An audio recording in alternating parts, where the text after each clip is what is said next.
sur un deuxième point d'étape dans le cadre de la procédure de l'information judiciaire qui a été ouverte suite à l'évasion sanglante de Mohamed Amra. Cette évasion a coûté la vie, et on ne l'oubliera jamais, à 2 agents pénitentiaires et laissé traumatiser leurs collègues, tant ceux qui étaient présents sur place, qui ont été pour certains très grièvement blessés, traumatisés, je le crains, de façon inéluctable, et puis qui a aussi évidemment parfaitement engagé l'ensemble de la famille pénitentiaire à laquelle ils appartenaient. Alors, au moment où je vous parle, 20 personnes ont été mises en examen depuis les premières présentations. Aujourd'hui, 8 personnes sont en cours de déferment devant les magistrats instructeurs. Je vous rappelle qu'ils sont au nombre de 3 et passeront ensuite devant le juge des libertés et de la détention dans le cadre d'une procédure d'enquête qui a été suivie et pilotée dans un premier temps par les magistrats du parquet de la Junalco, les juges d'instruction rattachés à cette juridiction nationale de lutte contre la criminalité organisée, et puis également par les juges des libertés et de la détention. Les chefs de mise en examen sont divers, mais ils vont pour les plus élevés d'entre eux et entraînant les peines de la réclusion criminelle à perpétuité. Vous le savez, les tentatives de meurtre en bande organisée, meurtre en bande organisée, mais également tentative d'évasion en bande organisée, évasion en bande organisée, et puis association de malfaiteurs et port d'armes et détention d'armes jusqu'au niveau les plus élevés de ces armes, puisque dans ce cadre, il y avait les armes que l'on peut qualifier d'armes de guerre. Alors, ce que je peux vous dire à l'heure où nous vous parlons, et nous allons prendre la parole l'un comme l'autre, c'est d'abord une nouvelle fois signaler à quel point c'est une enquête qui a eu des dimensions tentaculaires, hors normes. Tous les qualificatifs les plus absolus mériteraient d'être employés au moment où je vous parle. Car si cette enquête a débuté de façon assez classique, parce qu'on pourrait qualifier de moyens traditionnels, et vous l'aurez bien compris, cette enquête démarre par d'abord le véhicule qu'on va trouver sur place et qui va faire l'objet de toute investigation technique et recherche de traces, qui va se poursuivre évidemment par les auditions des surveillants, par le recours à l'ADN, à la vidéoprotection, à la géolocalisation, et à la mise en œuvre de tous les points d'investigation qui concernent la téléphonie.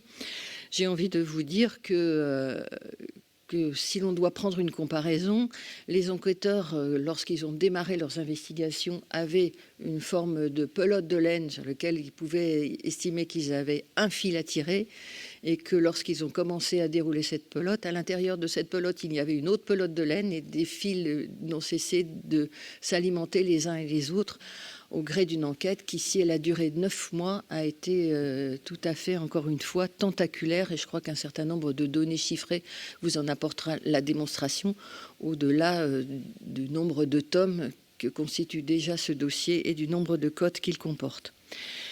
Au-delà de ces éléments que j'ai cités, qui sont des éléments techniques, qui sont des éléments d'obstination des enquêteurs, de mobilisation, de spécialisation dans tous les domaines, encore une fois, dans les recherches de traces, dans les exploitations téléphoniques, je voudrais souligner à quel point, et je l'ai déjà eu l'occasion de le dire, tout ce qui a été la coopération internationale a été fructueuse, et puis aussi pour vous dire qu'au fur et à mesure de la progression de ce dossier, les enquêteurs ont rencontré sur leur chemin des concitoyens, des personnes tout à fait privées, dont les témoignages ont construit petit à petit les enquêtes et ont été véritablement très précieux.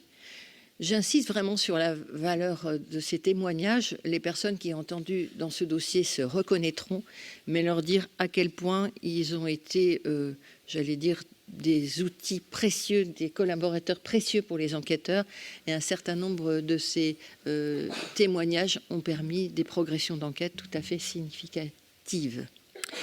Alors, pour vous dire, ces moyens d'enquête tout à fait extraordinaires que j'évoquais, ce sont presque 800 techniques spéciales d'enquête qui ont été autorisées au cours de ce dossier, tant dans le cadre de l'enquête de flagrant délit par les magistrats du parquet lorsqu'ils en avaient les compétences et par les JLD. Ça a duré 10 jours. Et puis ensuite, ce sont les magistrats instructeurs et les juges des libertés et de la détention qui se sont mobilisés. Quelques exemples, mais je crois, monsieur le directeur, que vous en citerez d'autres. 440 interceptions téléphoniques et géolocalisation, des géolocalisations de véhicules, des captations de données, des captations d'images. Et quand je parle de captation d'images, vous penserez tous évidemment à la vidéoprotection du péage d'Incarville, mais ça a été la vidéoprotection de nombre de péages, ça a été la vidéoprotection de nombre de communes, ça a été le système d'exploitation de lecture automatique des plaques d'immatriculation. Vous voyez à quel point toute petite trace possible, toute petite technicité possible qui étaient en capacité de déployer l'ont été par les enquêteurs. Un véhicule a conduit à un téléphone a conduit à une adresse a conduit à une équipe a conduit à d'autres véhicules, a conduit à d'autres adresses, à d'autres téléphones. Et c'est finalement ça l'histoire de ce dossier. Alors, je pourrais aussi vous dire qu'il y a eu des sonorisations de lieux, de véhicules, le recours aux IMSI catchers, des autorisations d'accès à des données stockées. Et donc, ce filet a été, dans un premier temps, déployé de façon extrêmement large. Et puis, eh bien, les mailles du filet se sont petit à petit resserrées.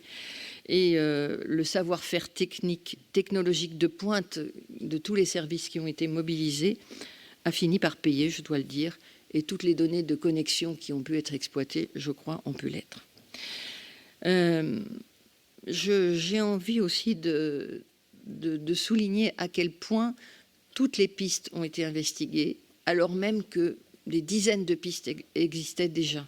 C'est-à-dire que rien n'a été exclu et tout a été fait pour retrouver évidemment Mohamed Amra et l'ensemble de ses comparses, de ses complices, de ses co-auteurs. C'est un immense travail, je le redis, c'est l'œuvre d'une obstination qui n'a jamais faibli, celle de nos collègues, celle des enquêteurs, et l'apport, encore une fois, de citoyens qui, à l'échelon local, se sont dit que la lutte contre la criminalité organisée ne concernait pas seulement les enquêteurs, la magistrature, voire les hommes politiques qui se sont emparés du sujet, mais les concernait eux, parce qu'ils pouvaient être des éléments précieux. Et je crois que dans ces faits d'une inhumanité incroyable, cette humanité s'est manifestée grâce à eux. Alors, l'exploitation de ces éléments nous a permis aujourd'hui de soupçonner sérieusement que les faits ont pu se dérouler de la manière suivante.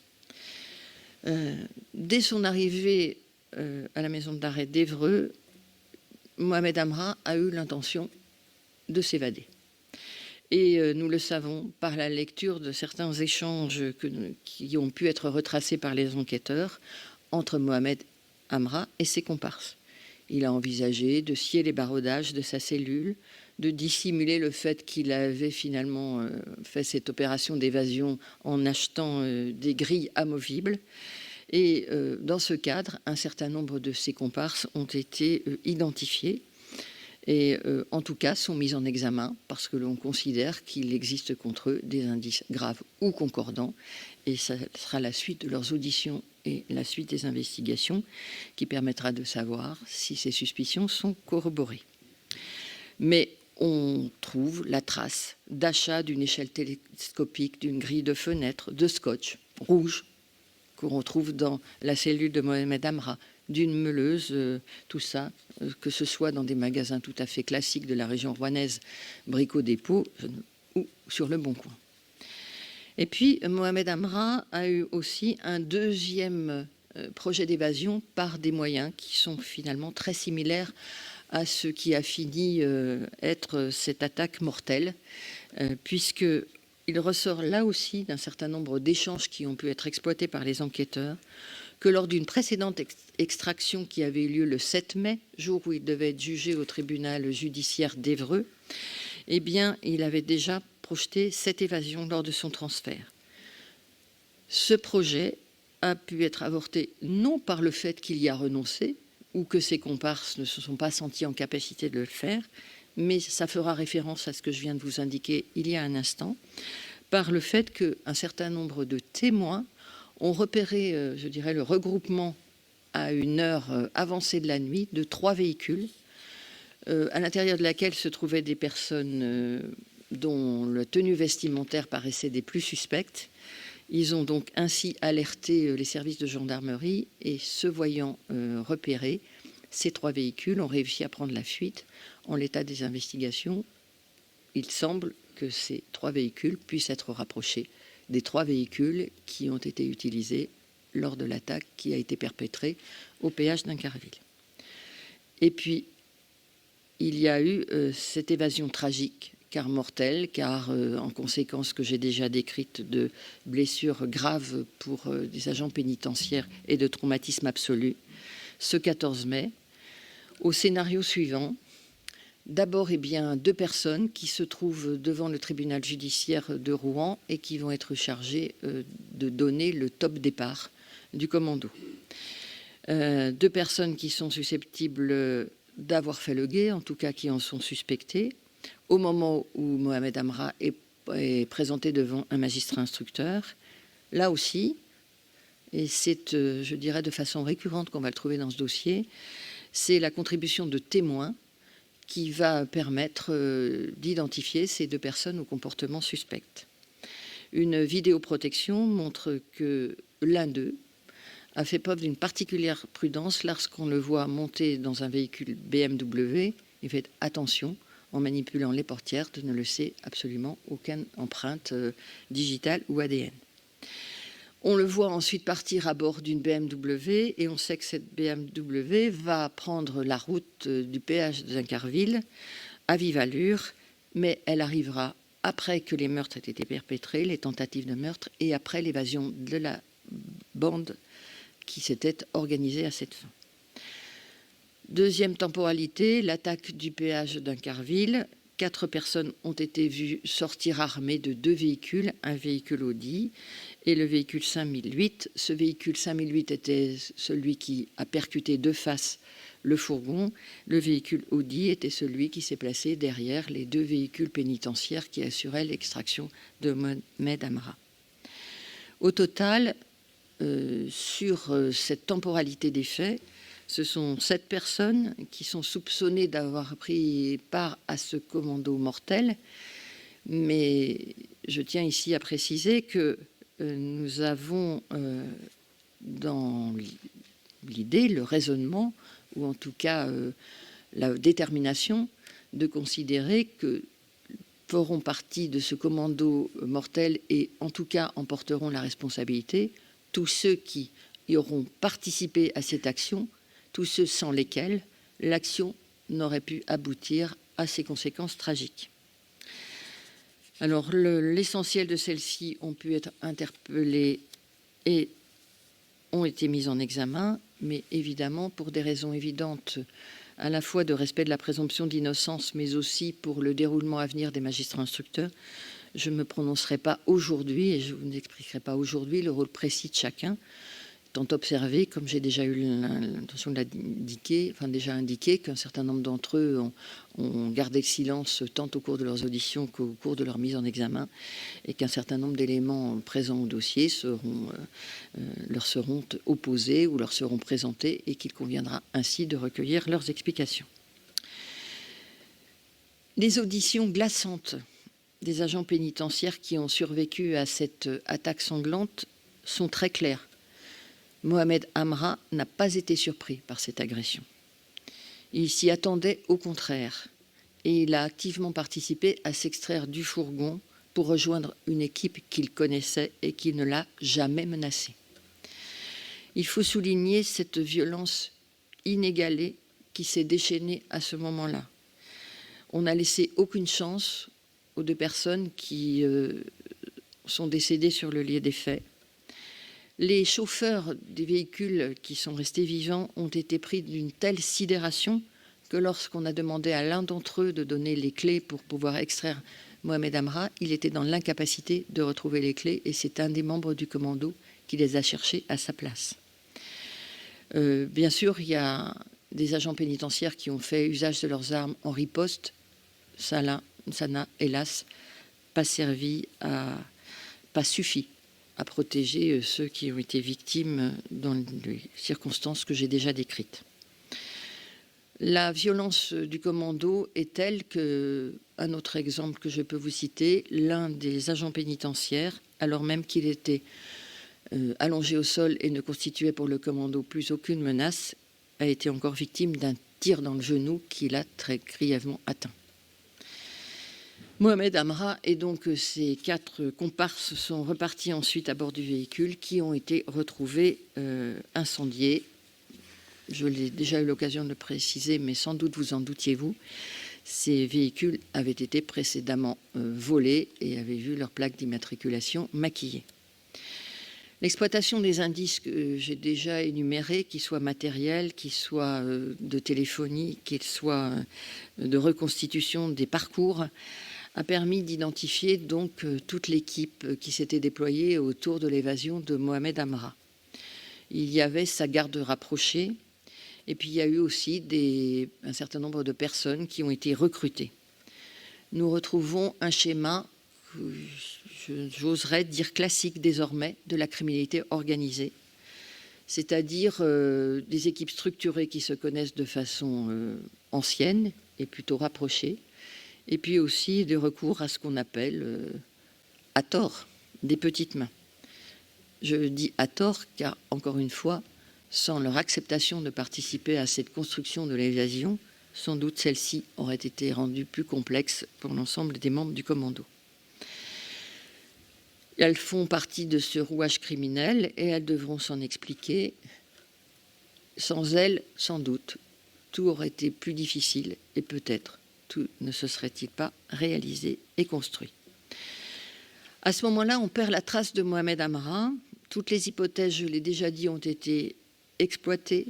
Celle d'un départ à l'étranger, une piste espagnole a été envisagée un instant, comme celle d'un maintien à domicile, comme celle d'un maintien dans une zone proche. Mais petit à petit, la persévérance va non seulement permettre de reconstituer tous ces événements antérieurs que je vous ai déjà décrits, mais cette persévérance va permettre de découvrir finalement un lieu de cache de Mohamed Amra à Compiègne. Ce logement, on le sait, avait été loué à partir du mois de mai. Il a été quitté au mois d'octobre. En l'état des éléments que je puis vous transmettre, on n'a pas la certitude que Mohamed Amra l'ait occupé immédiatement après son évasion. Ça fait partie d'un certain nombre d'éléments qui mériteront d'être élucidés, tant grâce aux investigations encore à construire qu'aux auditions qui vont intervenir. Parmi les 8 personnes qui sont aujourd'hui présentées devant le magistrat instructeur figurent notamment les acteurs principaux de cette étape de la cavale, pour reprendre un terme policier, de Mohamed Amra, donc de cette étape de la cavale à Compiègne. Au moment où on établit, je dirais, ce lieu de dissimulation, les services de police vont évidemment employer tous les moyens utiles pour en vérifier la présence de Mohamed Amra. À ce moment-là, il n'y est plus.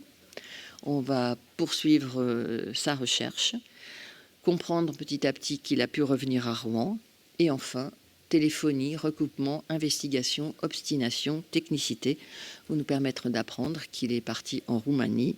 À chaque fois, vous l'aurez compris, le temps de décalage entre l'identification du lieu de cache de Mohamed Amra et la réactivité possible des policiers se resserre. Les taux se resserrent également, et c'est la raison pour laquelle les enquêteurs préviennent immédiatement leurs homologues roumains de la probabilité selon laquelle Mohamed Amra se trouverait à Bucarest, probablement depuis plusieurs jours, et que grâce donc à la réactivité de leurs collègues de la DICOT, eh bien, est identifié le lieu précis d'hébergement de Mohamed Amra, ce qui entraînera son interpellation. En l'état, les investigations se poursuivent. Le dossier d'instruction est loin d'être achevé, tant dans la temporalité probable d'autres interpellations, loin d'être achevé parce que les auditions vont débuter, loin d'être achevé parce que, sans doute, ne nous l'ai-je pas assez précisé, face à cette équipe soit de garde rapprochée, soit de constitution occasionnelle et d'opportunité qui a conduit à tous ceux qui vont être mis en cause dans ce dossier à participer à l'évasion de Mohamed Amra et à sa persistance, à sa durée. Il y avait des gens qui savaient prendre des précautions, qui utilisaient des téléphones occultes, qui ont changé de véhicule à de multiples reprises, qui ont changé de lieu à de multiples reprises, qui ont changé de téléphone, qui faisaient appel à des prête-noms pour conclure des contrats, y compris de téléphonie.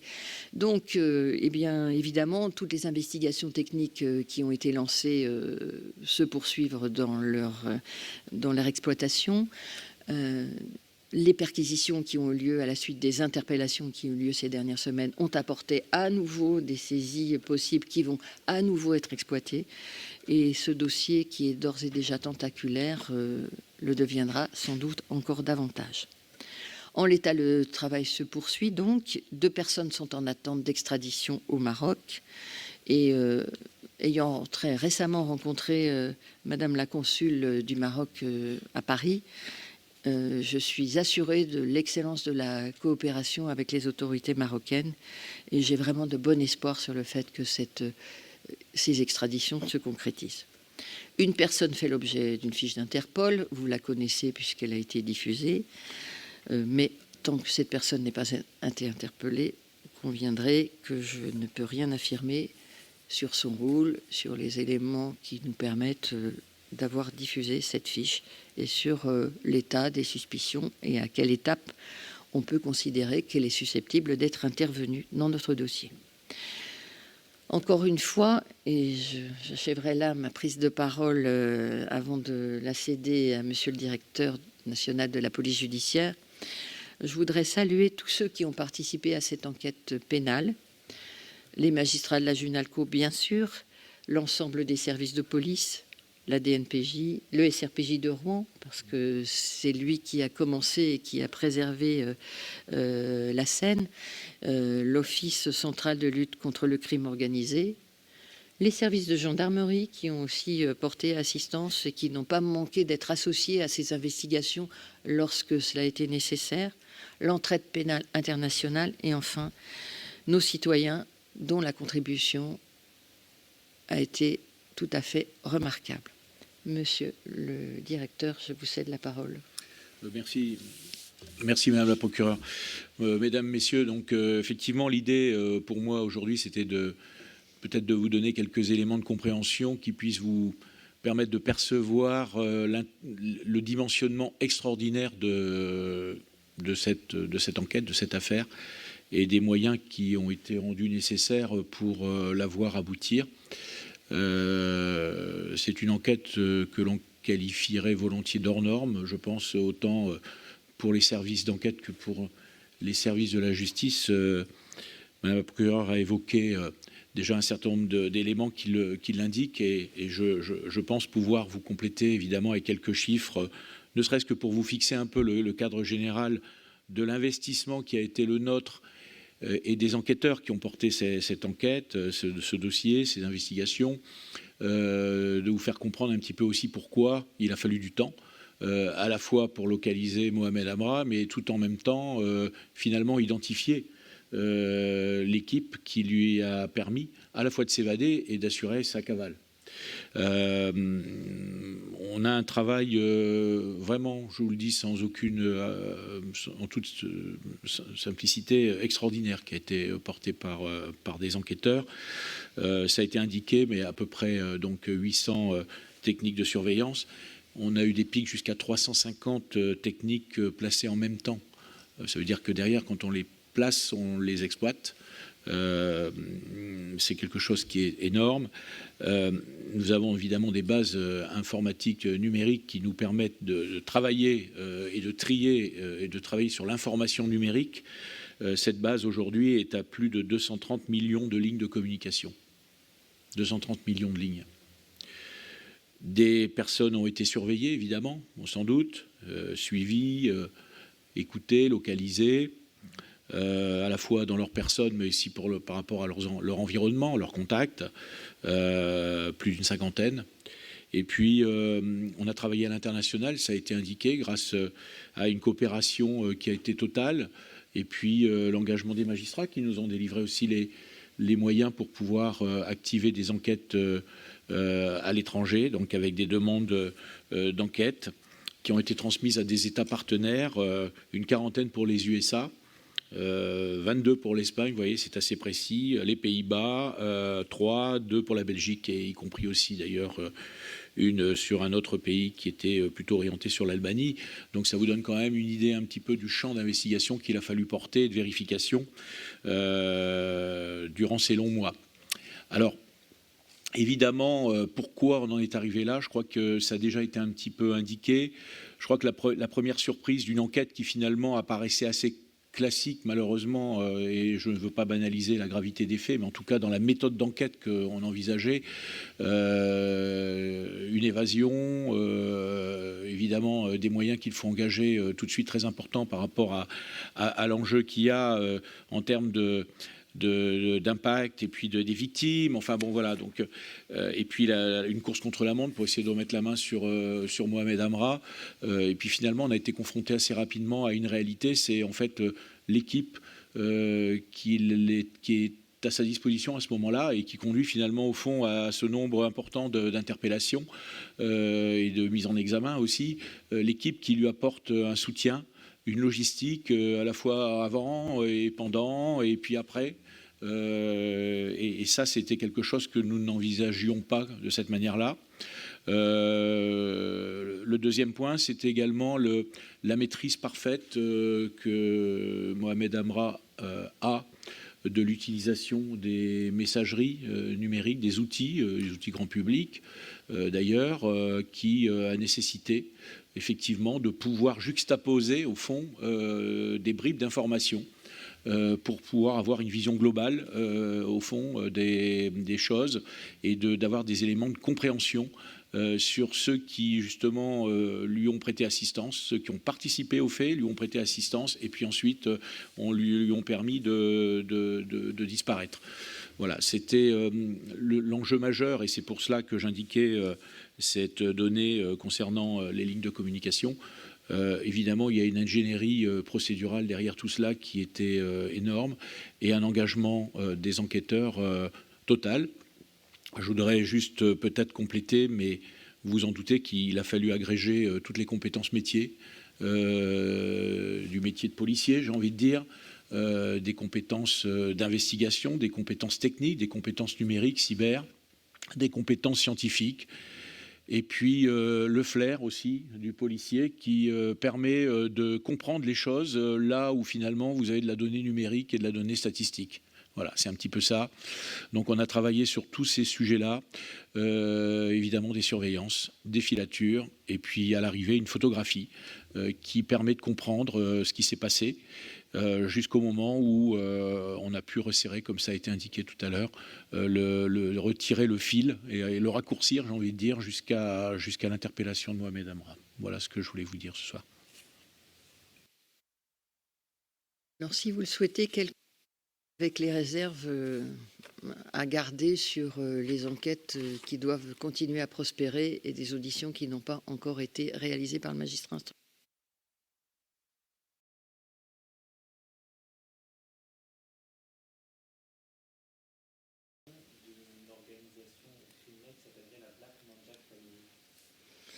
Alors, comme j'ai déjà eu l'occasion de le dire, notre dossier n'avait pas pour objet la Black Manjack Family.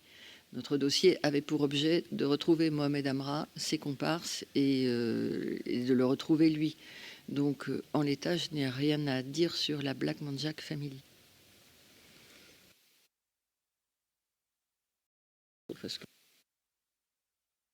À ce stade, si vous voulez, on évite de juxtaposer Black Manjack Family et Amra, j'ai envie de dire. En fait, l'enquête, c'est un individu, un malfaiteur qui s'évade, qui s'appuie sur des moyens logistiques et humains qui lui permettent, dans les conditions que vous connaissez parfaitement aujourd'hui, de s'évader et ensuite de disparaître. Et donc le dossier, c'est l'agrégat, en quelque sorte, c'est c'est la juxtaposition de tous ces personnages réputés appartenir à une bande dite de la Black Manjack Family, mais en fait, en réalité, ça n'est pas intrinsèquement un objectif de la police judiciaire dans cette enquête-là. Vous voyez ce que je veux dire? Monsieur.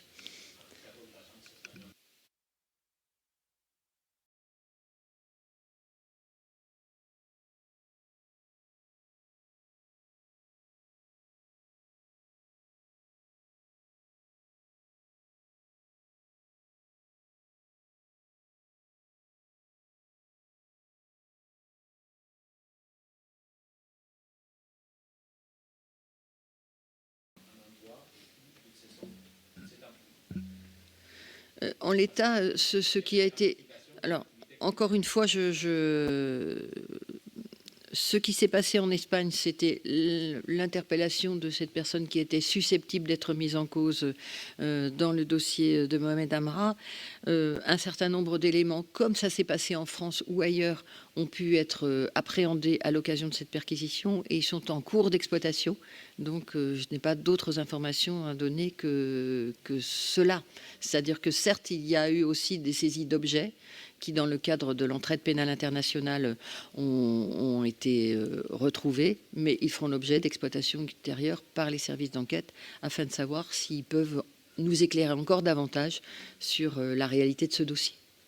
Mais en tout cas, je souhaite saluer, comme ça a été fait, la coopération tout à fait efficace et de notre point de vue, et remercier à nouveau les autorités espagnoles pour leur collaboration.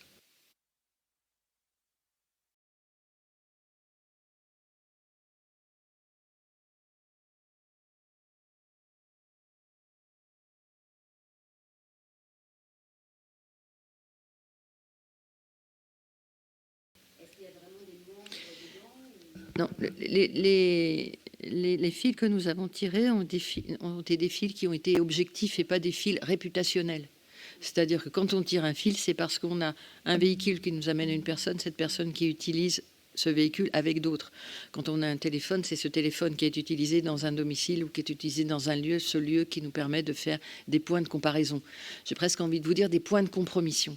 C'est un peu comme ça qu'il faut faire le raisonnement, me semble-t-il. C'est-à-dire, dans une temporalité qui paraît intéressante pour l'enquête, qui se retrouve à un endroit donné, s'il y a 3 personnes, est-ce qu'on peut retrouver, grâce à la téléphonie, la manière dont ils s'accordent? Si on le sait, bien, est-ce que ce sont des téléphones finalement qu'on doit exclure parce que ça n'a rien à voir, ou est-ce que ça devient des téléphones dits de guerre et donc là on va les exploiter, etc., etc. Mais en fait, ce que vous suggérez, ça serait de se dire, sous prétexte que peut-être ils appartiendraient à ce groupe, encore une fois, faire des investigations. Et au regard des nombreux fils qu'on avait à tirer, c'est pas du tout comme ça qu'on a fonctionné. Mais pour autant, peut-être pour compléter ce qui est indiqué là, c'est qu'on a bien des liens de personnes et de proximité entre les différents mis en cause qui sont habituellement en contact les uns avec les autres et qui ont une relation, pour certains, de proximité. Peut-être ceux qui n'ont pas encore pris la parole. Est-ce que vous pourriez nous expliquer son départ de France? Est-ce qu'on a une date précise? Est-ce qu'il est bien avec 2 personnes qu'on va expliquer les autorités roumaines ensuite? Et est-ce que ces 2 personnes sont, à l'heure qu'il est, toujours dans la nature? Alors, comme je l'ai dit, sur ce qui est la poursuite des investigations, je ne pense pas opportun que nous nous exprimions aujourd'hui, parce que je ne sais pas que échanger avec vous soit l'occasion d'être des entraves à ce qui doit être encore fait. En revanche, je crois que pour répondre à une partie de votre question, on peut dire que Mohamed Amra a pu rejoindre la Roumanie tout à fait début février. Voilà. Et que donc il y avait un certain temps de latence entre son arrivée en Roumanie et son interpellation effective. Mais je n'en dirai pas davantage sur les pistes d'enquête que nous avons sur les conditions de son arrivée en Roumanie et sur les personnes, leur nombre, leur qualité, leur origine, susceptibles de l'avoir aidé, évidemment. On sait qu'il a été aidé. Après, ça fait partie des investigations, évidemment. Je pourrais avoir une question là-bas. Vous avez dit que donc, les membres du commando ont été identifiés, mis en examen désormais. Je ne l'ai pas dit tout à fait comme ça. J'ai dit qu'on avait... mais bon... Est-ce que vous savez qui est le tireur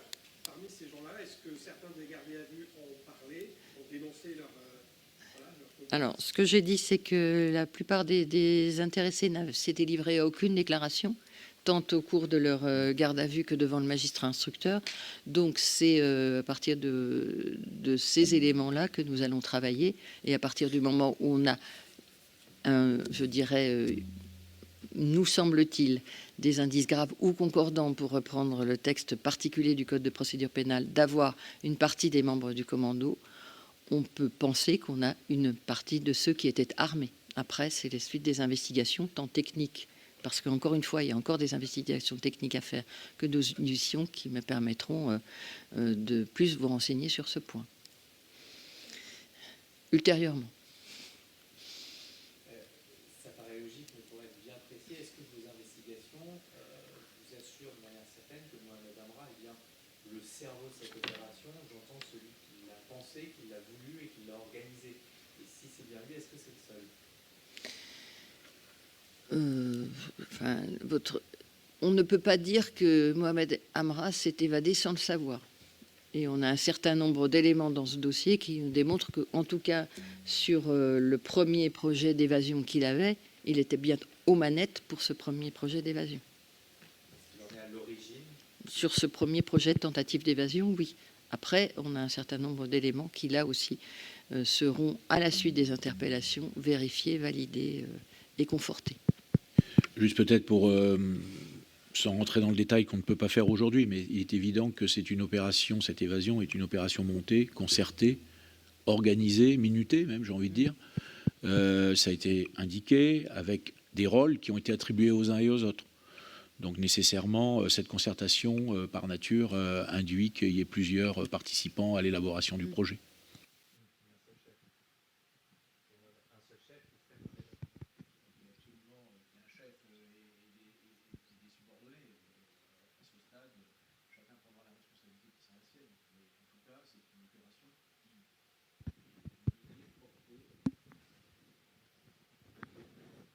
Qui est organisé et pensé par quelqu'un qui est en détention, mais évidemment avec l'appui de complicités extérieures qui ont pensé le support logistique pour pouvoir lui permettre de s'évader. Voilà ce que je peux dire aujourd'hui.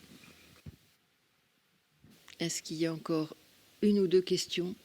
Et je pense que nous pourrons à ce moment-là dire que vous avez, le cas échéant, s'il y a des nouveaux éléments dans ce dossier. Et une toute dernière question, on a des informations que Mohamed Amra aurait essayé de payer avec une rançon en bitcoin les policiers roumains pour s'évader. Ça, c'est quelque chose que... Alors, je vais vous faire la même réponse que celle que j'avais faite, vous savez, quand on m'interrogeait sur ce qu'il avait pu dire de ses intentions lorsqu'il s'était retrouvé à Bucarest de repartir pour se faire...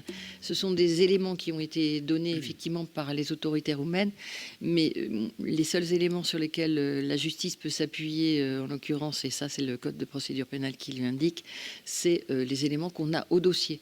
Donc, au dossier... Les déclarations de Mohamed Amra qu'il aurait pu faire aux autorités roumaines ne figurent pas.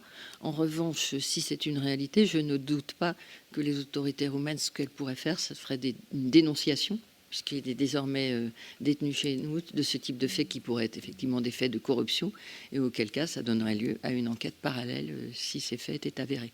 Ça ne veut pas dire que s'ils ont été commis en Roumanie, on pourra s'en emparer, mais en l'état, aucune dénonciation officielle des autorités roumaines ne nous est parvenue sur ce point. Une toute petite précision, c'est quand vous dites 7 personnes qui sont soupçonnées d'avoir pris part au commando, ce sont bien les 4 personnes armées et les 3 conducteurs de véhicules.